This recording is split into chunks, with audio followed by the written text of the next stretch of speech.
Doctor صاحب میرا نام محمد شاہد ہے۔ ڈاکٹر صاحب حقوق اللہ اور حقوق العباد کے بارے میں عام تاثر یہ ہے کہ جو حقوق اللہ ہے اس کی تو معافی ہو جائے گی، لیکن حقوق العباد جو ہے نا اس کی معافی نہیں ہے، یعنی اس کی امپورٹنس زیادہ ہے ہماری نظر میں۔ عام تاثر یہ ہے، خاص طور پہ جب آپ کسی سے نماز کی بات کرتے ہو تو وہ کہتا ہے جی نماز کو چھوڑ دیں آپ، حقوق اللہ جو ہے نا وہ تو معاف ہے، حقوق العباد جو ہے نا اس پہ زیادہ زور دیں۔ میں نیک کام کر رہا ہوں بس یہی کافی ہے، نماز ضروری نہیں ہے۔ اس کے بارے میں ذرا تھوڑا سا بتائیے کہ دین کیا کہتا ہے۔ اصل میں یہ اصطلاحات کوئی شریعت کی اپنی کوئی بنیادی اصطلاحات نہیں ہے، یہ افہام و تفہیم کے لیے لوگوں کو سمجھانے کے لیے جو ہے یہ تقسیم کر دی جاتی ہے، حقوق اللہ اور حقوق العباد۔ لیکن یہ کہ اگر آپ کوئی بھی حق العبد ہے اس کا تب تذکرہ ہوگا تو وہ بھی حق اللہ ہے، کیوں ہے؟ اللہ نے وہ حق مقرر کیا ہے۔ اگر یہ حقوق العباد کا تصور بھی آپ اپنی طرف سے گھڑ لیں گے تو وہ کفر ہو جائے گا۔ اللہ نے آپ کو یہ حق نہیں دیا ہے کہ اولاد کو کھلاؤ چاہے حرام سے کھلاؤ، یہ کس نے دیا حق آپ کو؟ ہاں اولاد کو آپ نے کھلانا ہے لیکن جائز سے، حلال سے۔ تو یہ در حقیقت یہ چیزیں آپس میں ملی جلی ہیں۔ اب نماز حق اللہ ہے، زکوٰۃ اب کہہ دیں یہ حق العباد ہے، نہیں بھائی یہ بھی اللہ نے فرض کی ہے، اللہ کا حق ہے، اسی لیے اس کے انکار پر جو ہے قتال کیا حضرت ابو بکر نے۔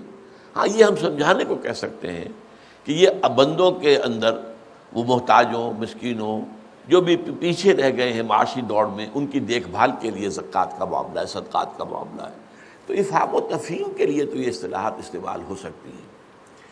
اس میں تو یہ بھی ہے کہ اللہ تعالیٰ نے فرمایا ہے 2 مرتبہ ایک ہی صورت میں، سورہ نساء میں، ان اللہ لا یغفر ان یشرک بہ ویغفر ما دون ذلک لمن یشاء۔ اللہ تعالیٰ ہرگز معاف نہیں فرمائے گا اس بات کو کہ اس کے ساتھ شرک کیا جائے، اس کے سوا جو بھی چیزیں ہیں جس کو چاہے گا معاف کر دے گا۔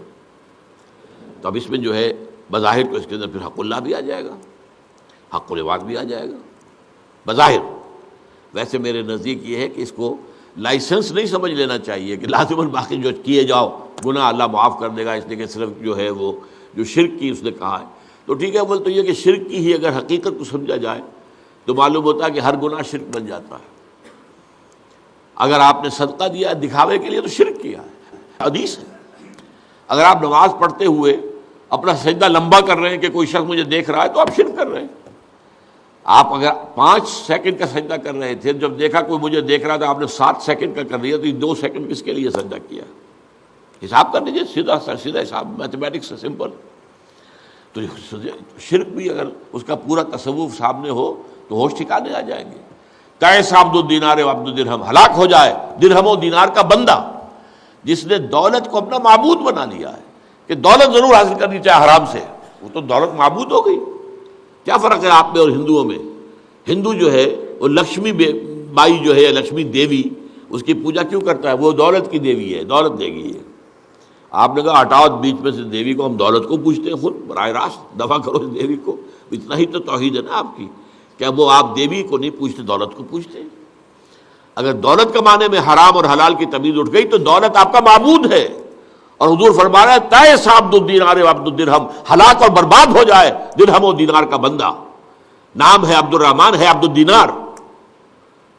یہ ساری چیزیں ہیں، ان کو اس حوالے سے سمجھ لیجئے، وہ آربیٹریری سمجھانے کے لیے، وعظ و نصیحت کے لیے یہ کر دیے جاتے ہیں، ورنہ یہ کہ گناہ تو سب گناہ ہیں، وہ حقوق العباد میں آئے یا حقوق اللہ میں آئے۔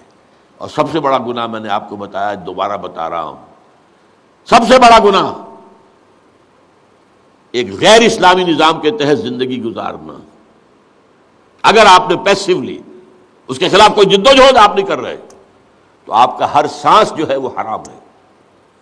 سانس لو، سانس بھی آہستہ کے نازک ہے بہت کام، آفاق کی اس کارگہ شیشہ گری کا، یہ ہر سانس حرام ہے، شرک ہے، یہ عوام کی حاکمیت، اور اس سے بڑی جنگ کوئی نہیں اللہ کے خلاف۔ سودی کاروبار سارا ہمارے ساری معاشی نظام کے اندر سود اور جوا تانے بانے کے طریقے سے، یہ جوا ہوتا ہے نا اسٹاک مارکیٹ میں، ایک دم نیچے ایک دم اوپر، یہ دنیا کا وہ نظام ہے جاہلانہ۔ تو اس اعتبار سے میرے نزدیک تو وہ جو گناہ اور حلال اور حرام کا تصور ہے وہ بہت مختلف ہے۔ ایک شخص سور کھا رہا ہے، چھی چھی چھی چھی چھی چھی، سور سور سور سور سور۔ ایک شخص بکری کا گوشت کھا رہا ہے، لیکن اس کو خریدا تھا اس نے کسی کی جیب کاٹ کر، کیا کھا رہا ہے وہ؟ حلال کے حرام؟ سمجھ میں آیا؟ ایک شخص ڈاکوؤں کے اڈے کے اوپر پہرے دار کی حیثیت سے کھڑا ہے، تنخواہ مل رہی ہے، حلال کی ہے حرام کی ہے؟ ڈاکوؤں کا اڈا ہے،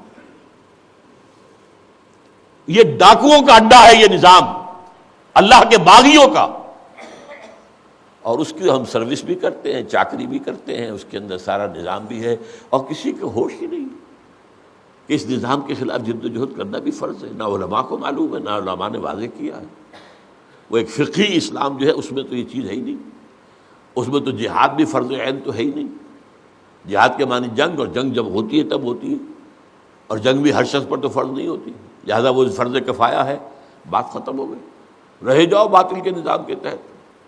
اب تو آرام سے گزرتی ہے، آخرت کی خبر خدا جانے، دیکھا جائے گا جو ہوگا، اور کیا سب دیکھا کیا جائے گا؟ ہمارے شاخے موجود ہیں، حضور موجود ہیں، لے جائیں گے ہم میں سے ایک ایک کو جنت کے اندر سیدھے۔ پھر حضور کے بعد شیخ عبد القادر جیلانی موجود ہیں، وہ بھی پھر ہمیں بچانے کے لیے موجود ہیں۔ یہ سارا جو ہے مکے والوں کا شرک وہ آپ کے یہاں نہیں ہے؟ تو بس اسی پر میں آج ختم کر رہا ہوں۔